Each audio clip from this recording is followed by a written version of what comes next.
Peering behind the thick undergrowth is a group of animals frequently overlooked, but ones that, when appreciated, offer a magnificent spectacle. The white-tailed deer. In and around the suburban neighborhoods of northern New Jersey, whether hiding in the foliated grounds, visible across open lawns, or spotted scurrying across active roads, these herbivorous herd mammals are a familiar sight for residents who share with them their extensive domain each day. But circumstances surrounding the population growth of these organisms in the past few years have culminated in a serious environmental issue. One which has altered the balance between nature and ecology. One which has caused disputable controversy.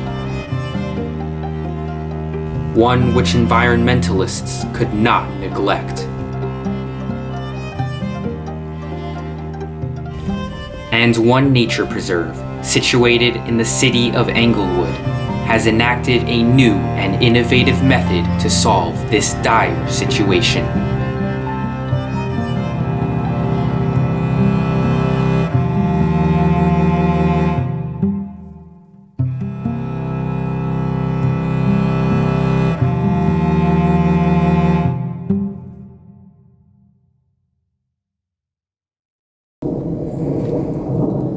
Quiet and social animals, deer stick together in small herds comprised of family groups, spending most of their time searching and foraging for food.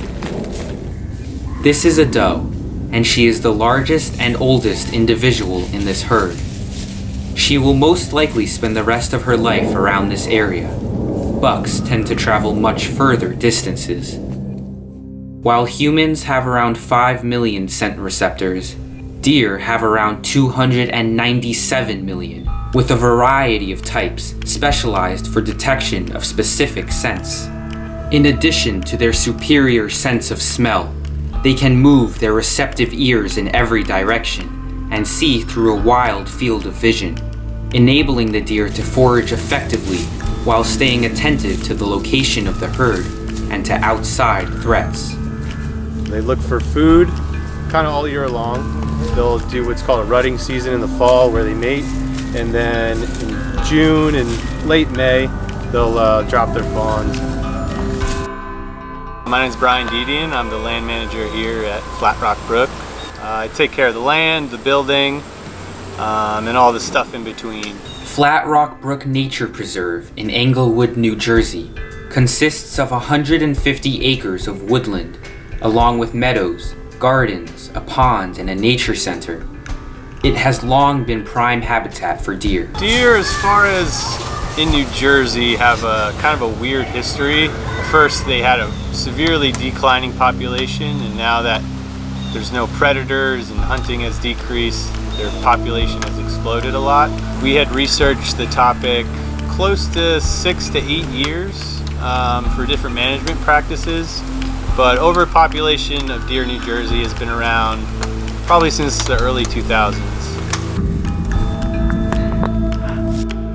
Within every balanced ecosystem on our planet, the coexistence of each species and their environment, and the presence of several tropic levels of organisms, including producers and the chain of consumers that follow, ensures that each population remains intact, resulting in a healthy and ecologically balanced environment.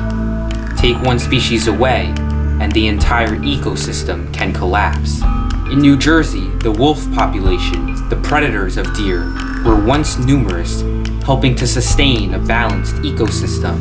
But over the years, expanding development, farming, and ranching activity has drastically reduced their range and population.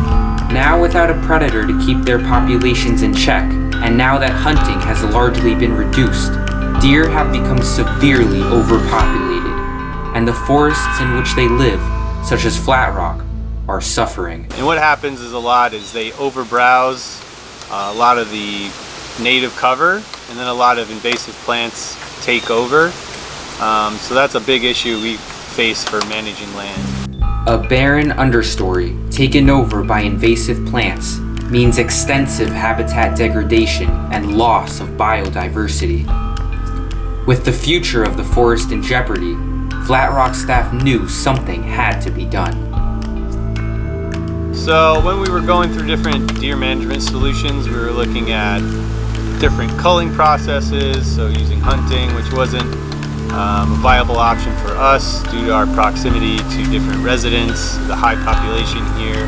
For us, having a small exclosure and a larger exclosure, about half the property fenced off, was the best option. It minimized a lot of people's issues with hunting. A lot of people have ethical issues with it. That not being the option, the next best thing was the fence. Winter falls, and the tracks of the continually moving herd are ever present. Deer remain active during every season. When it grows cold, they shed their reddish summer coat for a grayish-brown winter coat, insulated with dense fur and hollow shafts. Food has become scarcer, but the deer have bulked up in preparation during the preceding autumn. For now, finding food isn't a problem, yet the native cover the deer feed on is rapidly depleting, and soon nothing will be left to replace the oldest trees when they die. Fortunately, Flat Rock has taken action, installing 2 deer exclosures in 2017, which have since been consistently monitored to keep deer out.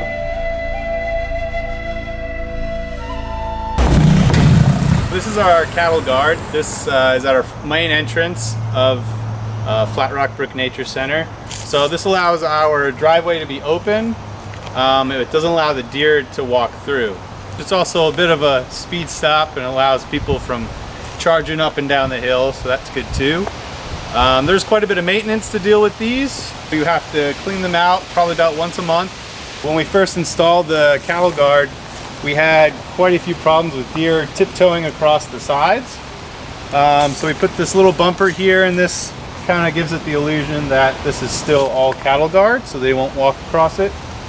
During a major storm event or in the rutting season when bucks are a little bit more active, sometimes some deer will get inside of the exclosure. So what happens is you need to do 2 things. One is you can do a deer drive. You get a group of usually at least 8 up to sometimes 30 people, and then you all walk in a line throughout the enclosed area, and you push the deer into the opening.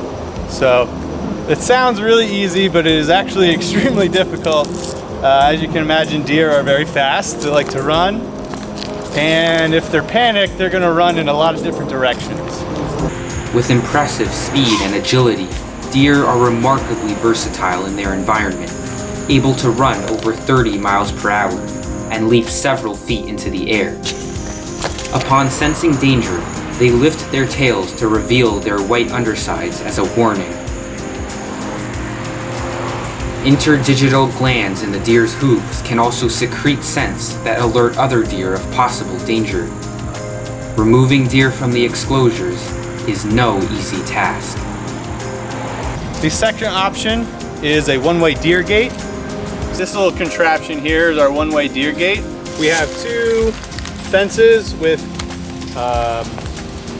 polycarbonate covers, so it looks like there's a bigger opening than there is.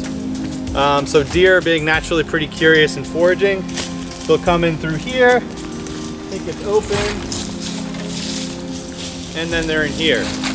Once they're in here, our remote trail camera is set up to send a photo directly to me so I know when there's a deer interacting with the gate. Basically, we'll come up here. We have our second gate up here. We'll pull this, and then our second gate all the way down there is going to open. And that allows the deer to go out here and exit pretty naturally. And so this is our original deer gate. So the idea is a deer will nose against this, see it can open, and then exit right through. The problem was the effectiveness. We only had about 1 deer exit through here when we originally installed it.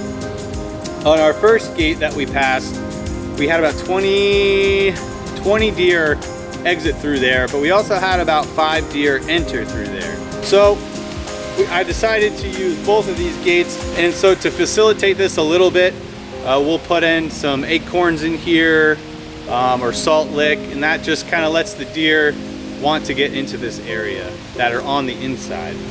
And by having this here, it still just looks like normal fencing to deer on the outside, and then they won't be able to get in. These exclosures are unique to Flat Rock, and it only took the persistence and dedication of its staff to work together to save the unbalanced ecosystem around them. Closing off just 70 acres of the 150-acre preserve, the deer can continue to thrive while the forest is given a fighting chance to rehabilitate. After 2017, it's now 2020, so we've had some time with the fence. These are all new red oak saplings. So that's some good undergrowth that's coming back. That's really good. That'll keep the soil from eroding away. The next generation of trees is coming out. So that's some good growth. And plants like maple leaf viburnum, poplar, sassafras, and red oak in particular have come back quite a bit. And then some of our understory trees like our serviceberry and things, those are starting to fill in a bit. So these are hydrangeas, and this is our initial regrowth that's coming back. So this will fill in again. This will be all natural, and then we'll get a nice deep cover. So then ground nesting birds, rodents like chipmunks and mice, they have somewhere to stay, hang out during bad weather. So this is one that's starting to come back a little bit. At the 5-year mark, we'll do another survey to do a floral and faunal study, and that gives us concrete evidence of forest regeneration.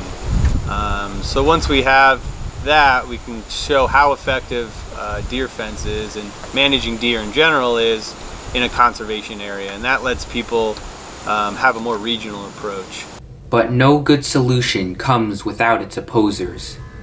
Many people argue that the exclosures are causing more deer to make their way into their neighborhoods, leading to property damage, the presence of ticks, and increased vehicle collisions.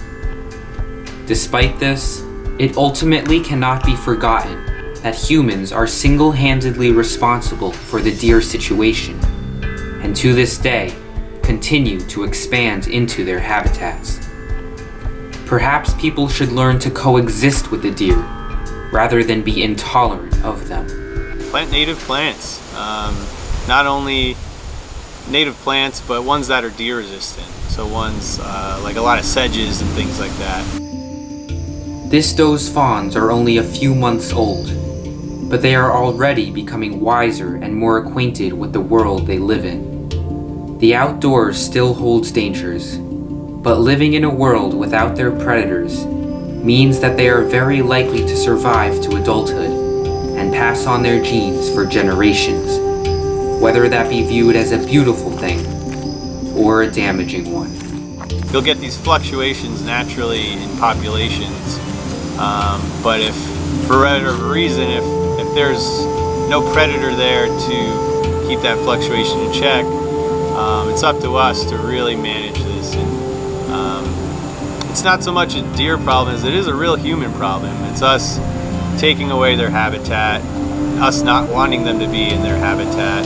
That is, your front yard and things like that. Balance is a key word. As the most disruptive, but also most advanced species on Earth, it is the undisputed duty of humanity to monitor our influence, to oversee the balance of ecosystems, and to work to create solutions that both keep the environment stable and allow us to live knowing that the wondrous aspects of the natural outdoors is ever present for the appreciation and affiliation of future generations.